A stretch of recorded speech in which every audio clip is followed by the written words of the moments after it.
A continuación, escucharemos de neurobiología y la certeza del aprendizaje. Expone la señora Pamela Herrera, magíster en neurociencias, directora Creo Inclusión.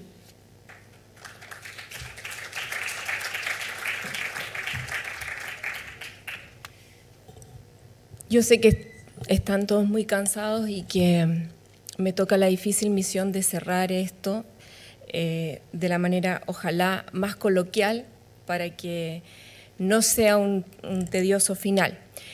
Recogiendo un poco todo lo que he escuchado durante el día y sobre todo las últimas preguntas del debate, yo quisiera ser un aporte, como decía Joaquín, yo quisiera hacer mi aporte a través de invitarles con la presentación que preparé, a replantearse cuándo empieza la educación, o sea, la cognición, si finalmente estamos aquí, porque la diferencia que marca lo que estamos peleando, que es la inclusión, son los tipos de cognición que cada uno logra hacer. Y entiendo que la mayoría del público son educadoras.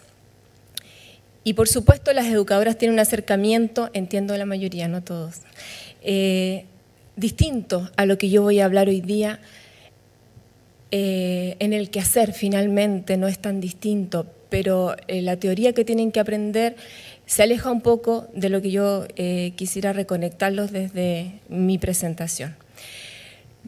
La diapositiva inicial muestra genes que nos determinan, por suerte, solo parcialmente, un sistema nervioso que nos regula en la vida entera y que por ese sistema nervioso y lo que está pasando en él es que estamos discutiendo aquí si debe un niño con o sin discapacidad, la palabra discapacidad estoy muy de acuerdo, ni siquiera debiese corresponder, estar en el mismo espacio que un niño en teoría común.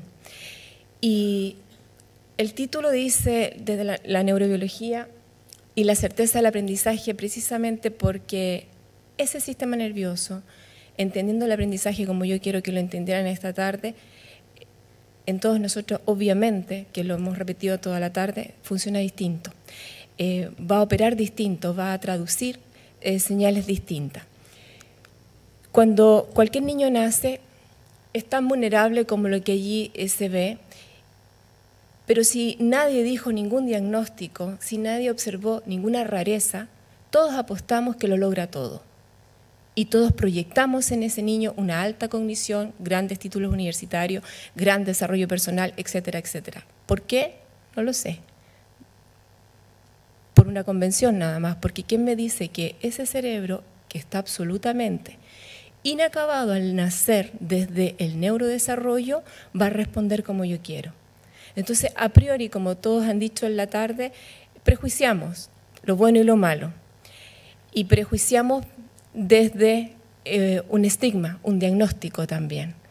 Y eso es lo que nos hace pelear por espacios distintos de, por favor, basta de prejuicios, porque no sabemos hasta dónde una persona con un sello distinto a lo común puede aprender en la vida. En cualquiera de nosotros, ese va a ser, como allí dice la diapositiva, el cableado que vamos a tener. Y aquí es donde empieza la cognición. Y ese es el concepto distinto que yo quisiera transmitirle. La cognición no comienza cuando lo quiero y decido que vaya a un jardín o cuando nos sentamos con él a hacer el apresto o la lectoescritura. La cognición, de todos nosotros partió mucho antes, desde el minuto que me tocan, desde el minuto que me hablan, desde el minuto que tengo que sensar temperatura, tacto, aire, sonidos, etcétera, porque así funciona mi cerebro. Me imagino que todos se han preguntado alguna vez por qué los chicos al nacer, nuestros hijos, tienen que esperar 1 año en promedio para recién ponerse en bípedo, luchar contra la gravedad. En cambio, un gato, perro, vaca, nace y a los segundos sale caminando. Ese acto motor, que pareciera ser tan simple, a nosotros nos demora 1 año recién comenzar a intentarlo, y eso es cognición.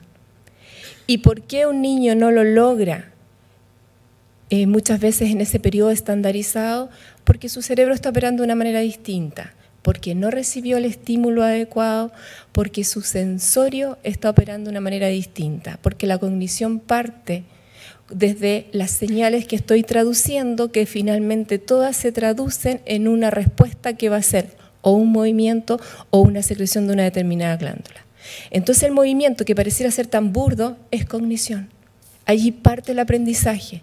Gracias a cómo se mueve el ser humano desde el 0 día en adelante, va a tener más o menos posibilidades cognitivas más adelante, como la mayoría las entendemos en términos de aprendizaje. Pero el aprendizaje partió mucho antes de que yo intente que lea para que le acepten en una escuela. Eso es, en resumen, lo que mi cerebro necesita hacer para que resulte un desarrollo adecuado, comillas, que se comuniquen esas neuronas, esas células que están allí desde que estoy en formación intrauterina. Y todos pensamos que mientras más excitadas están esas neuronas es mejor, y no es así. No es tan así. Uno aprende que mientras más estímulos es mejor y mientras más excitación tengo una mejor calidad cognitiva. Mentira, es al revés. Es precisamente por los procesos inhibitorios con los cuales yo voy a poder ir limpiando estímulos y poder concentrarme, atender el gran paradigma del aprendizaje, los mecanismos de atención. Ustedes no pueden atenderme al 100% hoy día, a esta hora, porque ya hay cansancio, ya hay hambre, hay lata, lo que sea, o preocupaciones de cada uno en lo que está pasando en sus casas. Y poder inhibir todo lo que está pasando por su cabecita para poder concentrarse en lo que yo les quiero contar, ya no es tan fácil como a las 8 de la mañana o a las 9.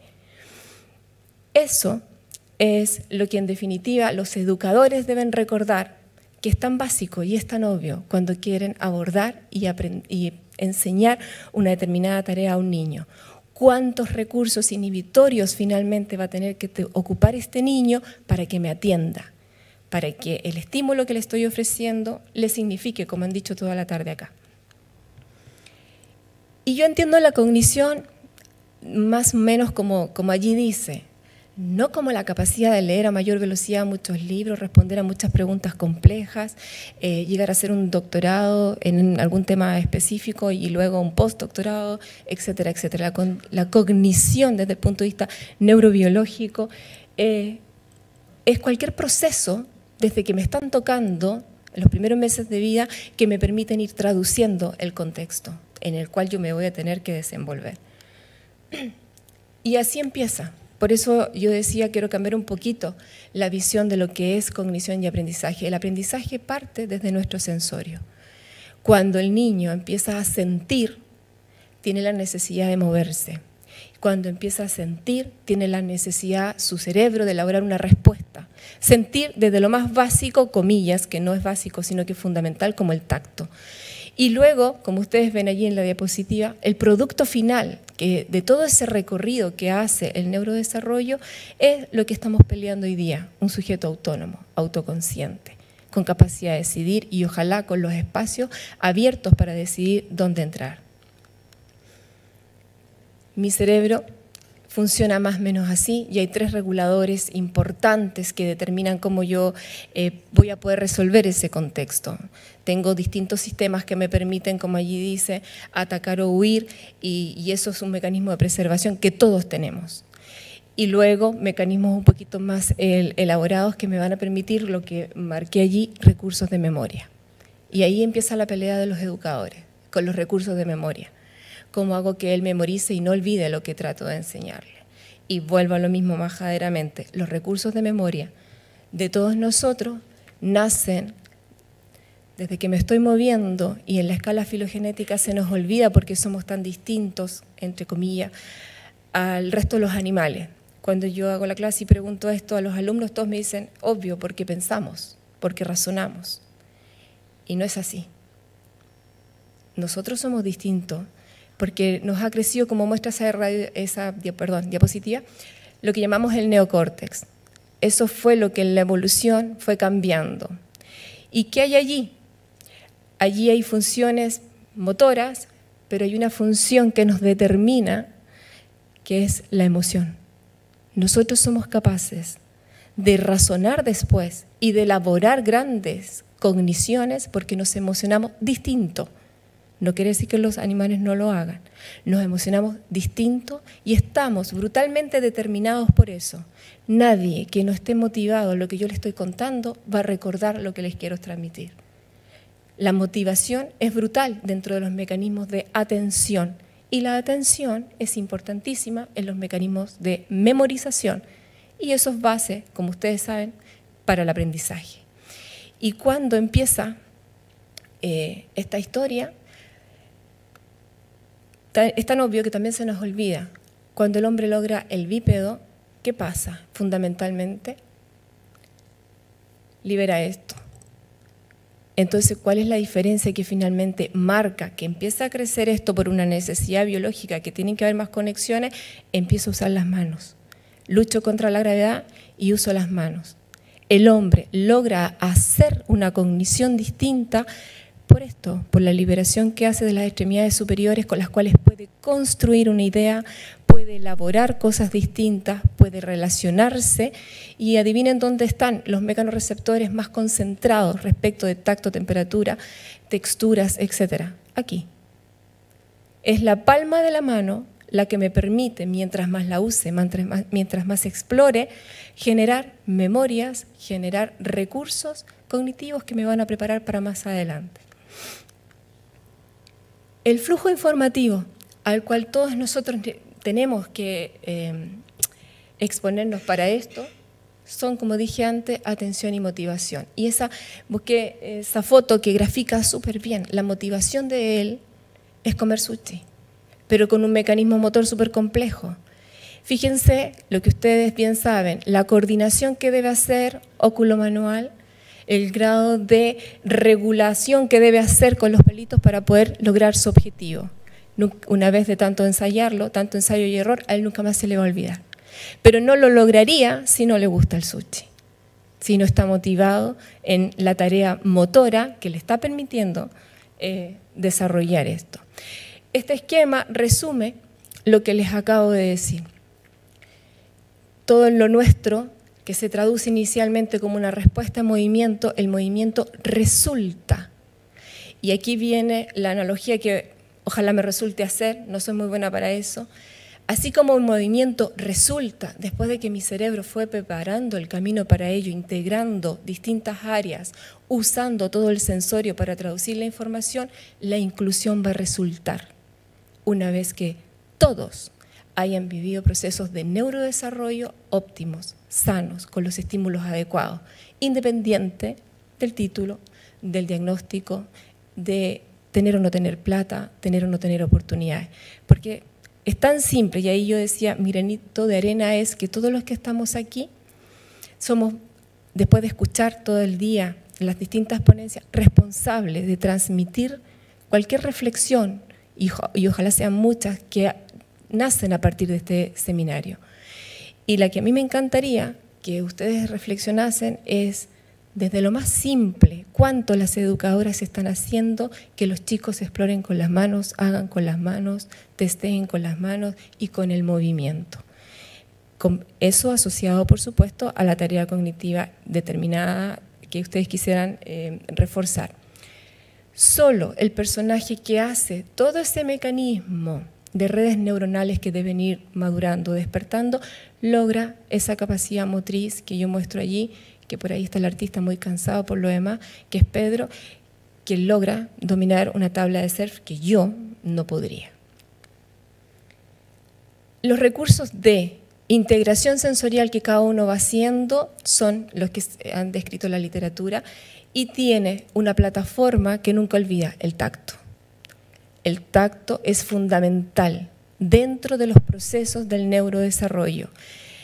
Como anécdota, nosotros teníamos la dura misión de regular, es una palabra que siempre se usa en educación, la conducta de una chica que tenía hiperquinesia y le costaba mucho sentarse, mantener un ratito la atención frente a un estímulo.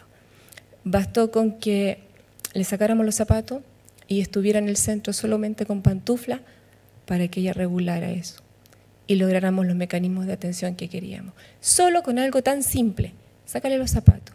Y aquí viene mi invitación a los educadores, no los tengan sentados todo el rato, sáquenlos al patio. Dejen que se ensucien, que rayen una pared forrada con papel craft, que trabajen en vertical y que puedan tener una postura distinta que les permita memorizar mejor el aprendizaje que la postura clásica y típica que han mantenido ustedes durante todo el día, que es sentado. El aprendizaje entonces, por el cual todos peleamos y sobre todo las educadoras a cargo de la dura misión de integrar, incluir distintas capacidades cognitivas, tiene para todos este orden. Y empieza, como debajo dice, con el aprendizaje motor. Moverse es un mecanismo de aprendizaje desde el punto de vista neurofisiológico. Parece tan burdo, parece tan obvio, pero demoramos, insisto, un año en estar preparados para recién lograrlo. Durante ese año que hizo mi cerebro, integrar todo el sensorio, integrar toda la información del contexto. Antes de eso no puedo moverme. Lo mismo en términos de analogía respecto a la inclusión.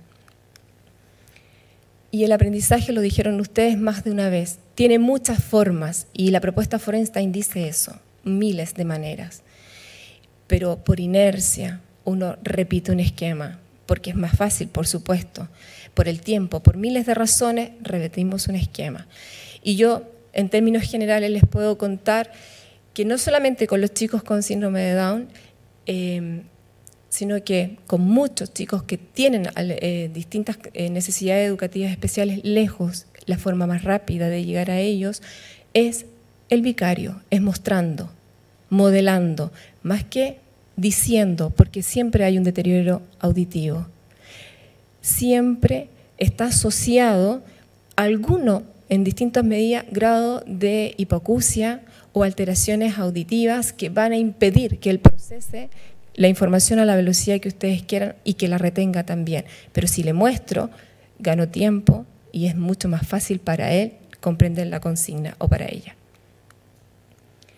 Ese aprendizaje motor parte, como dije antes, en etapas muy tempranas y es por eso que se justifica que existan mecanismos de estimulación temprana y de intervención a niñitos tan pequeños que la gente que no lo entiende y de pronto me ve trabajar con ellos, muchos me demandarían por lo brusca, por lo exigente.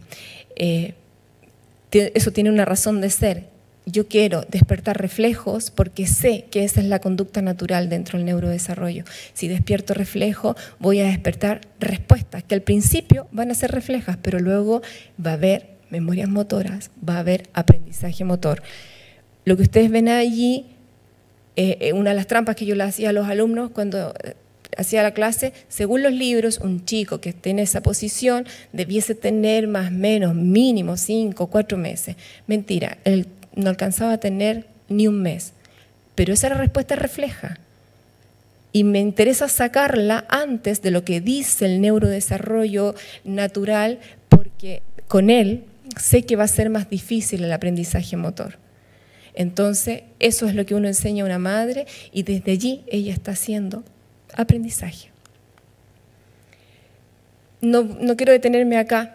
La mayoría saben que tenemos distintos tipos de memoria, ¿verdad? Explícita, no explícita, y eso tampoco es casual. Y fíjense que dentro de la implícita está lo que planteaba antes, la emoción que determina, obviamente, los mecanismos de atención, de motivación y atención. El aprendizaje que ustedes pretenden y que uno también desde el momento que aborda a un chico es este.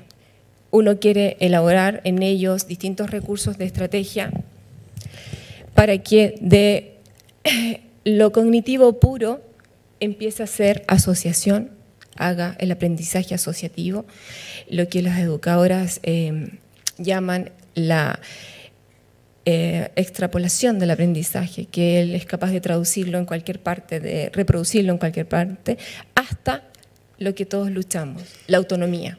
La autonomía en el recurso y la autonomía para luego desarrollar nuevas conductas de este mismo aprendizaje, nuevas alternativas. Ese acto motor que ustedes ven allí, lo pongo esta gráfica para reforzar la idea. Algo que para todos nosotros puede ser tan simple, calcular en milésimas de segundo cómo debo alcanzar una pelota, requiere la integración de todos esos centros superiores, requiere que desde lo que yo estoy observando debo integrar otros mecanismos que me permiten automatizar eso. Y eso que parece, pues como es automático, tan simple, vuelvo a insistir, sin esos mecanismos de aprendizaje motor no los podemos lograr. Y eso es lo que vemos en un chico con parálisis cerebral, en un chico con alteraciones sensoriales, que cualquiera de nosotros las puede tener, ojo, no diagnosticadas, y con aquellos que está sumamente demostrado que sí las tienen, como por ejemplo las personas con síndrome de Down. Y es por eso que se justifica que uno sea majadero en esto, en intervenirles, en enseñarles operaciones tan simples como ello. Porque el movimiento, como dije antes, va a resultar, pero el movimiento, desde mi punto de vista, no es, como uno aprendió en física, el desplazamiento de un cuerpo de A a B. Es la manifestación de una conducta. Yo me muevo según todo lo que sentí antes. Yo voy a resultar moviéndome, caminando con un determinado patrón según la integración de lo que allí muestro, que es la actividad en sí, que es el caminar, el adquirir la marcha, las características propias del individuo. Por supuesto, yo camino muy distinto al que es alto, con largas piernas, y soy bajita, patitas cortas, y obviamente al ambiente. Por supuesto que si yo desde pequeño bajé cerros, subí árboles, hice mucho deporte, me muevo distinto que el que está en el departamento viendo televisión. Y eso marca brutalmente el desarrollo cognitivo de uno y del otro. En Chile usamos una palabra muy coloquial, decimos, este niño es vivaracho. El niño vivaracho anduvo patapelá, se los aseguro. Y también en forma despectiva y coloquial decimos, este niño es pavo. Les aseguro que está viendo tele más horas de las que debiera. Y eso refuerza un poco lo que yo quiero decir acá. Eso que conté antes, todo ese proceso de luchar contra la gravedad hasta que logro el sedente y hasta que logro el bípedo, es lo que marca la diferencia cognitiva de nosotros y el resto de los animales de la escala. Ya en sedente tengo que hacer procesos de aprendizaje respecto del ensayo y error, y ahí operan centros específicos como el cerebelo, donde está asociado el aprendizaje que ustedes después lo van a traducir en leer o no leer, dibujar o no dibujar. El desarrollo del movimiento entonces tiene una secuencia lógica, al igual que cualquier mecanismo que ustedes, cualquier tarea, ustedes quisieran que un chico vaya grabando como memoria y luego automatizando. Primero hay, como allí dice, la noción del movimiento, y esa noción después hay una idea que él comienza a elaborar y va a usar patrones respecto de. Y luego de esa idea, y una vez adquirido ese aprendizaje, nunca más, si este es consistente, lo pierde. Y eso lo hemos experimentado todos respecto al andar en bicicleta. Cada uno de nosotros vivió ese proceso de ponerse muy nervioso, de caerse muchas veces, de terminar muy cansado porque apretaba el manubrio más de la cuenta, hasta que nos atrevemos, la dominamos tanto, el acto motor, la aprendimos tanto, usamos tantos recursos de memoria que después andamos en bicicleta soltándonos del manubrio, haciendo proezas con ella. Y si pasasen 20 años en que no me volví a subir a una, al retomarla, me va a costar un poco, no voy a poder hacer al tiro las proezas que terminé haciendo en mi ensayo y error, pero no lo olvidé, vuelvo a andar en bicicleta. Y eso es el aprendizaje que ustedes quieren que un niño adquiera antes de pasar de curso, que no lo olvide. Una vez que se activan esos programas, dentro de lo que es el movimiento, este movimiento cada vez es más preciso, con menos costo de energía, es más suave. En términos educativos, la lectura va a ser más fluida, más rápida y con un sentido. Va a haber comprensión lectora, que es lo que ustedes luchan, que el niño adquiera. Para que exista este acto motor, hablamos también dentro de eso una postura, un control postural. Fíjense en todos los recursos, esto es teoría por supuesto, pero un poco es así, debe operar para que el personaje controle su postura en un determinado acto motor. Estos mismos mecanismos que se deben activar Para lograr esa actividad se tienen que activar para lograr la cognición con la cual ustedes están peleando. Esos mismos mecanismos de autoconciencia que finalmente tiene un niño y que a priori dice no me gustan las matemáticas, o a priori dice que lata escribir o que lata leer, esos mismos mecanismos son anticipatorios, son los que operan en el proceso inicial del movimiento. Por eso es tan importante preparar la cognición que ustedes quieren con la inicial. En ese lóbulo parietal, como yo decía, que hay distintas áreas que no me detuve mucho ahí para no latearlos a esta hora de la tarde, hay cosas importantes como lo sensorial. A partir de esa experiencia, el chico aprende qué textura, aprende a asociar lo suave, lo áspero, va dando significado al mundo que lo rodea y va eligiendo. Y allí estamos ya trabajando la autonomía. Él elige la textura que más le gusta, el juguete que más le atrae, la temperatura, etc. Va eligiendo según lo que el sensorio le va proporcionando. Pero no todos operamos igual y respondo a la pregunta de alguien cuando dijo que de manera negativa ella pensaba que esto estaba pensado solamente por el síndrome de Down. Y la crítica obviamente es súper válida y la respuesta es que lamentablemente, comillas, uno sigue en esto porque finalmente es más fácil, porque ya está demostrado, porque la neurobiología del chico con síndrome de Down ya está estudiada, porque ya se ha avanzado, entonces uno sigue avanzando allí. Y finalmente, porque es más fácil, repite y lucha la inclusión pensando solo en ello, porque si hay una Javiera Gorigoitía hoy día aquí de presentadora es porque finalmente la cognición de ella y del resto no es tan distinta. Entonces, como es más fácil, repetimos en ello. Y sí, estoy de acuerdo que ojalá, así como los neurobiólogos han logrado hacerse cargo de descifrar y explicar por qué un chico Down aprende distinto, existieran las mismas corrientes de estudio para las personas con espectro autista, con parálisis cerebral, pero eso es mucho más complejo. Y es por eso que repetimos un poco lo mismo. No me quiero detener mucho en esto, solamente de contarles que todo el estudio que hasta hoy día se ha hecho en el tema ha demostrado por qué los mecanismos de atención y de iniciativa que la mayoría de ustedes se ha encontrado son distintos, son más pobres en términos de tiempo en las personas con síndrome de Down, tienen esta respuesta neurobiológica. Pero lo importante es que ya lo sé. Y como ya lo sé, tengo que elaborar una estrategia distinta, porque ya me lo están contando, ya lo descubrieron. También ya sé que voy a tener memorias, recursos de memoria a corto y a largo plazo distintos, más débiles, comillas. Entonces, si ya me lo están contando y ya está súper demostrado, aquí viene el desafío de las educadoras en el aula, de los padres en la casa y del común, de la gente, como preguntaba Joaquín, ¿qué hago para facilitarles a ellos el resolver el contexto que les toca?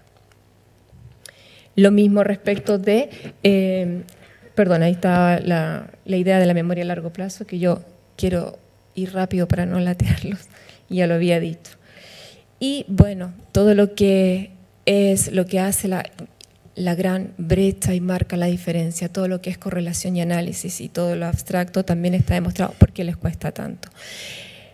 Desde un punto de vista práctico, yo siempre he dicho que hoy día es fácil, vuelvo al mismo concepto, tener síndrome de Down, porque ya los educadores, espero yo, que están capacitados en ello, no van a perder tiempo en enseñarles las matemáticas que no les son útiles para resolver el contexto.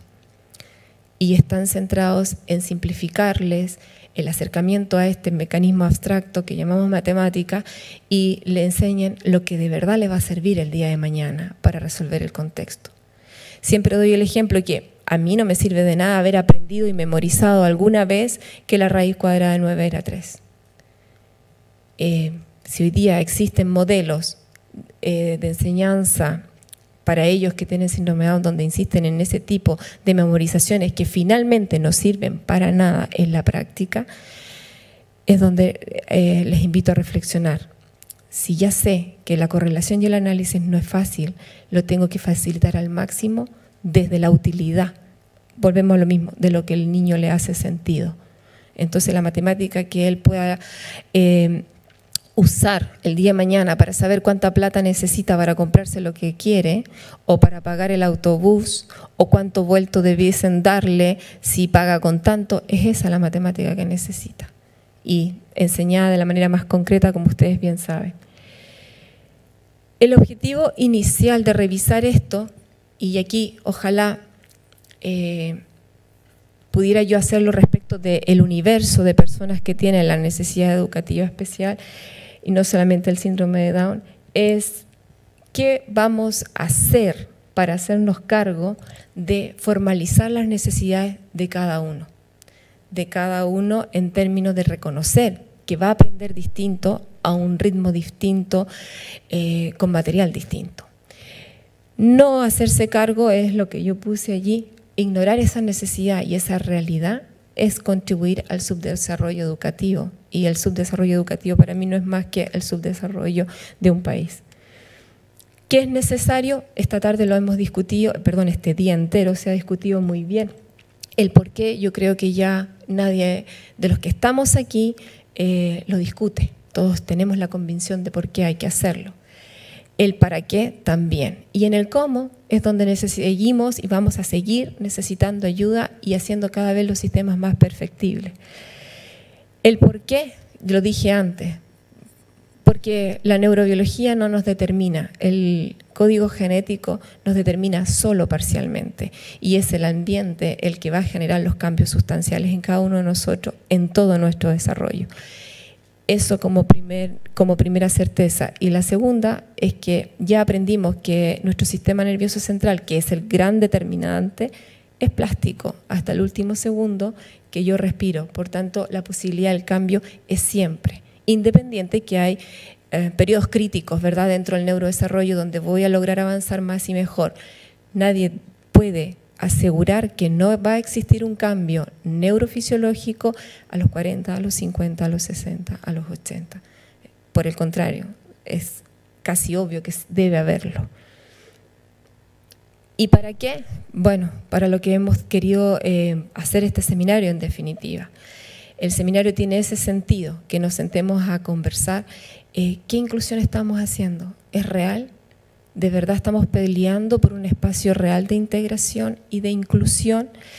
Y esta va a resultar solo porque hay buenas voluntades, obvio que no, ¿verdad? Eso es lo que hemos dicho durante todo el día. Debe existir, como bien escucharon a Beatriz, un mediador, pero el mediador no puede ser cualquiera. El mediador, para poder hacerlo, debe conocer muy bien al individuo que va a abordar. Este mediador tiene que tener claro esto, que es un agente fundamental de generar en ese sujeto, propiciar en ese sujeto los estímulos adecuados en el tiempo adecuado para ayudar en su proceso cognitivo.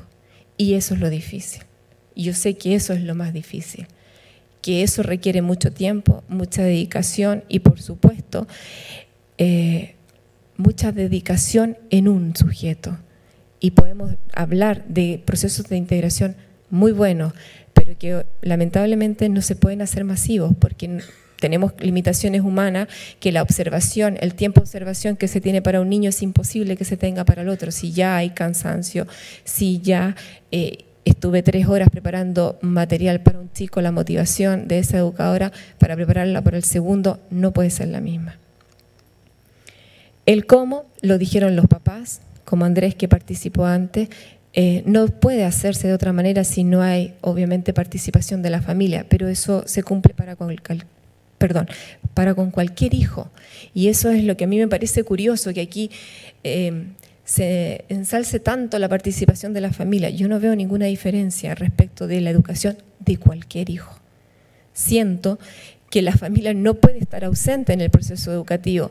Tenga o no tenga mi hijo una necesidad educativa especial, la educación es nuestra, de los padres, de la familia. La instrucción, para mí, lo estoy diciendo quizás de una manera muy burda, pero yo lo veo así, la instrucción la da el colegio, la instrucción la da la sala de clase, pero la educación, como yo la entiendo, no puede ser de otra manera si no la damos nosotros inicialmente en casa.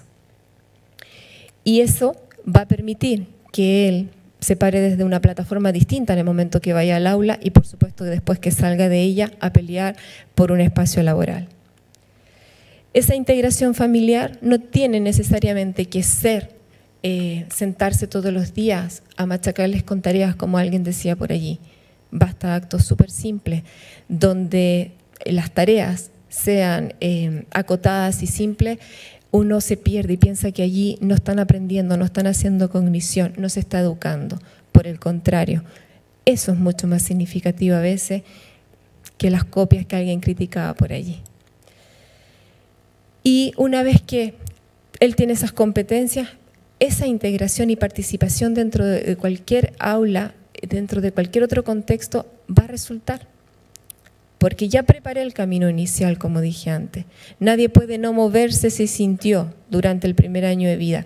Nadie puede no educar, sino ir creciendo cognitivamente si ya hizo ensayo y error desde su casa, desde su habitación, desde la competencia con su hermano por un juguete, desde sentarse a la mesa y cumplir normas como todos los hermanos y todos los que le rodean. Eso va a resultar bien, sí o sí, desde lo simple, como dijo Valentina, si no me equivoco. La educación es simple, sí, la educación es simple, somos nosotros los que a veces la complejizamos. Y basada, como subrayé allí, no desde el egocentrismo, y ojalá menos desde la normalización de los sujetos a que todos aprendan por igual, se comporten por igual, sino que desde un sistema ecocéntrico, y como han repetido muchas veces durante el día, donde la participación sea de todos, con obviamente la competencia que cada uno más domina, desde allí lucirse, como decimos en buen chileno. Esta frase siempre la pongo cuando yo hablo de los mecanismos de aprendizaje y cuando hablo de por qué intervenimos. Nosotros cuando trabajamos, yo me siento sumamente responsable y se lo digo a los papás. A mí me están entregando un niño a veces de 20 días, como fue Pedro, y yo soy parte y responsable de ese proceso educativo. Esos papás están confiando inicialmente en mí y luego en una fonoaudióloga y luego en las educadoras. El proceso educativo de su hijo, eso es muy generoso de esa familia, esa tremenda confianza, pero a la vez es una tremenda responsabilidad, porque junto con asumirla, yo debo ir evolucionando, creciendo en mi capacitación para poder, como dijimos antes, tener la oferta adecuada para el personaje adecuado. Y ahí viene la complejidad de lo que preguntaba antes Joaquín. ¿Qué hacer? ¿Cómo hacer? Obviamente no con todo se hace lo mismo, ni de la misma manera, y obviamente eso requiere, para darle una respuesta efectiva y precisa, mucha observación, mucho tiempo, mucha dedicación y mucha capacitación. Esta es una frase también que a mí me gusta mucho, porque creo que resume lo que nosotros hemos tratado de hacer con este seminario. Nosotros hemos tratado de transmitir que ojalá la inclusión, como hoy día la hemos planteado y como se ha discutido, no sea tema en 5 años más. No estemos peleando por espacios inclusivos y ojalá en menos tiempo, pero hay que ser realistas. Y que los que hoy día estuvieron aquí acompañándonos y escuchando sean capaces de transmitir eso, sean capaces de, más que el discurso lindo de que viva la diferencia, de verdad conocerla y de verdad aprender de ella. Porque si uno hace la encuesta, ¿qué han aprendido cada uno? Todos tienen más de una respuesta, ¿verdad? Pero ojalá que nosotros pudiéramos llenar una lista muy grande. Yo llevo muchos años en esto, entonces mi lista de lo que he aprendido de los niños, de sus papás, de sus contextos, es mucho.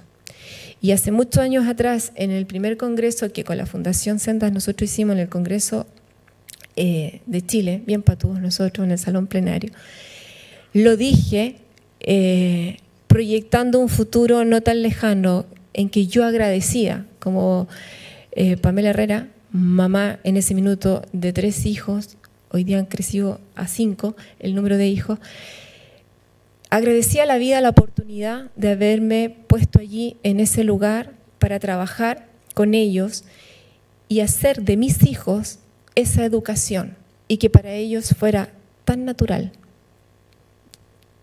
la palabra normal no me gusta, tan natural hacer la vida con los distintos, que hoy día, sin tener que ni presionar ni nada, mi hijo Joaquín está aquí preguntándose qué hacer de una manera muy natural. Eso que permite, en el fondo, solamente con la convicción de que esto es más que un derecho, también es una responsabilidad social, como se dijo antes, va a permitir que gente que no necesariamente, como dijeron, tenga que tener un hijo con una necesidad educativa especial, le importe y haga cosas. Muchas gracias. Quise hacerlo lo más cortito posible para darle el pie a Soledad.